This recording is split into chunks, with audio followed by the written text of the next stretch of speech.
En faisant tout cela et en parlant de l'interaction, on aborde quelques éléments qui peuvent parfois amener à des tensions.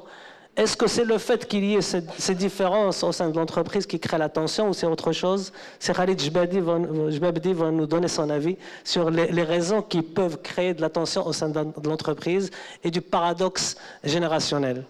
Fadal, c'est Khalid.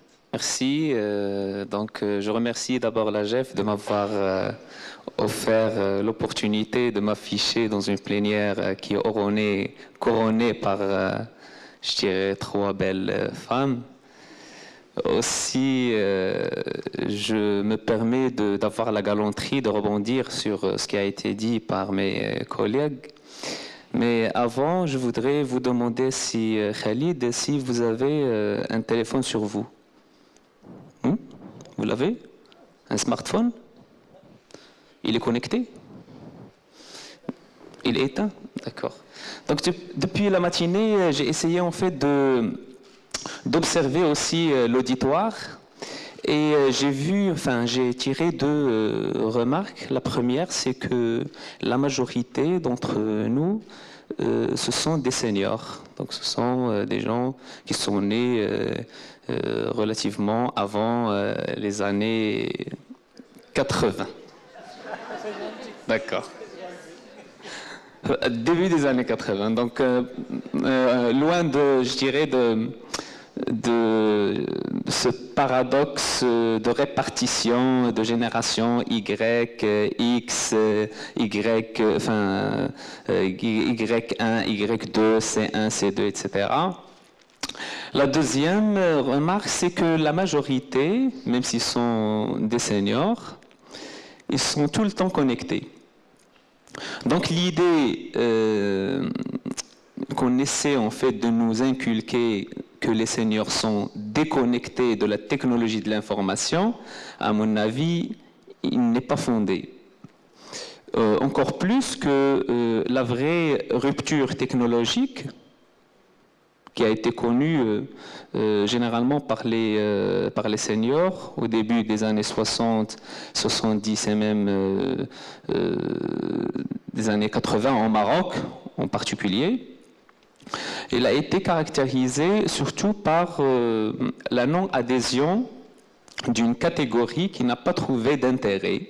Enfin, ce jumelage entre l'intérêt et la complexité de la technologie qui a fait que une grande partie, enfin relativement une grande partie, qui ne s'était pas trouvée dedans. Maintenant, il y en a d'autres, effectivement, qui se sont appropriés la technologie et qui sont ceux qui sont aujourd'hui, qui rayonnent et qui gèrent les grandes structures. Donc généralement les grandes structures, même ceux qui œuvrent dans le système d'information, dans l'imagerie, dans la téléphonie et dans tout ce qui est numérique, ils sont gérés par des seniors et non pas par la génération Y.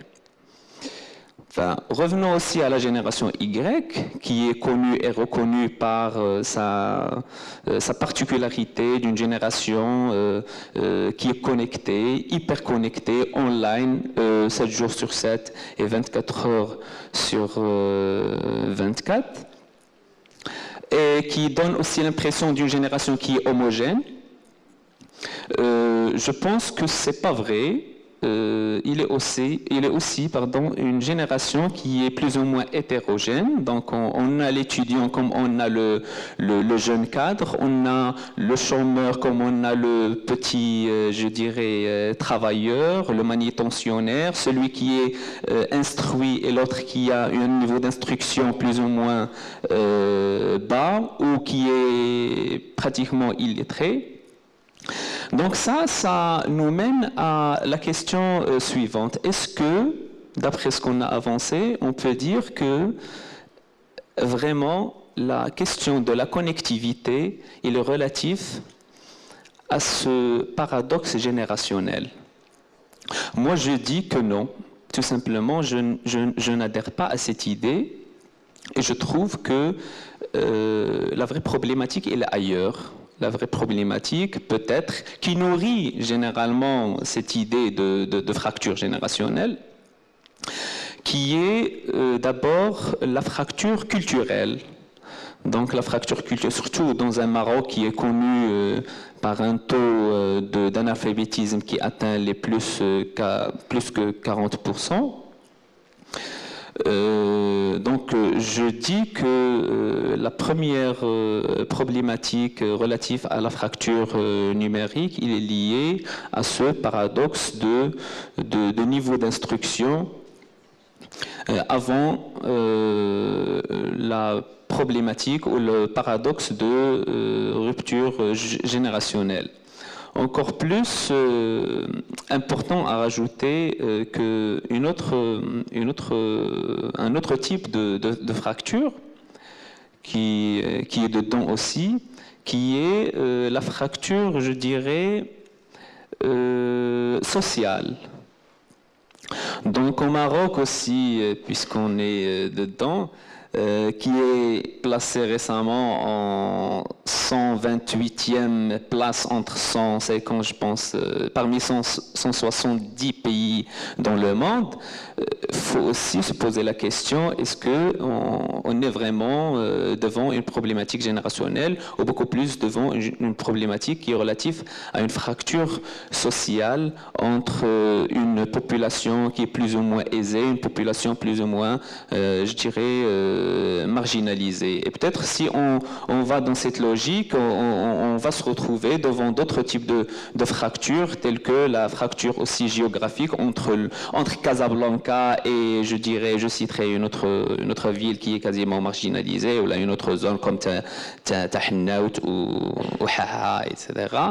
Et peut-être d'autres types comme sectoriels aussi, même les secteurs d'activité, le domaine de compétences.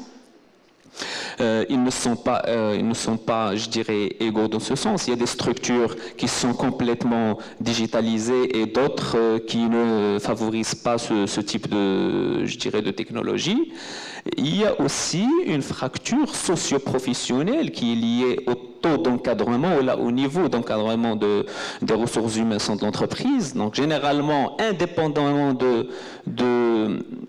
indépendamment, je dirais, de l'âge du collaborateur, son niveau, la strate salariale à laquelle il appartient, il joue un rôle important dans sa classification et dans son niveau de connectivité.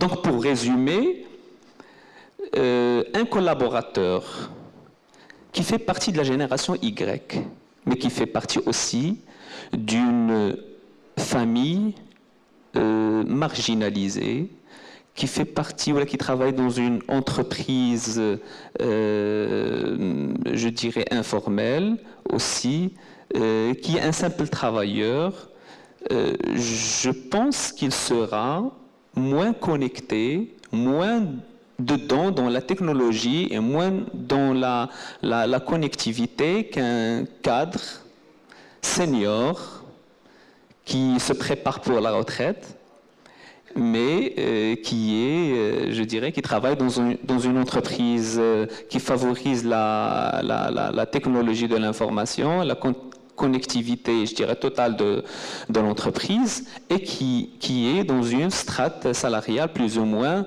élevée. Donc, généralement, le problème, il n'est pas dans le paradoxe générationnel, mais peut-être la fracture culturelle, sociale et autres nourrissent généralement la fracture générationnelle.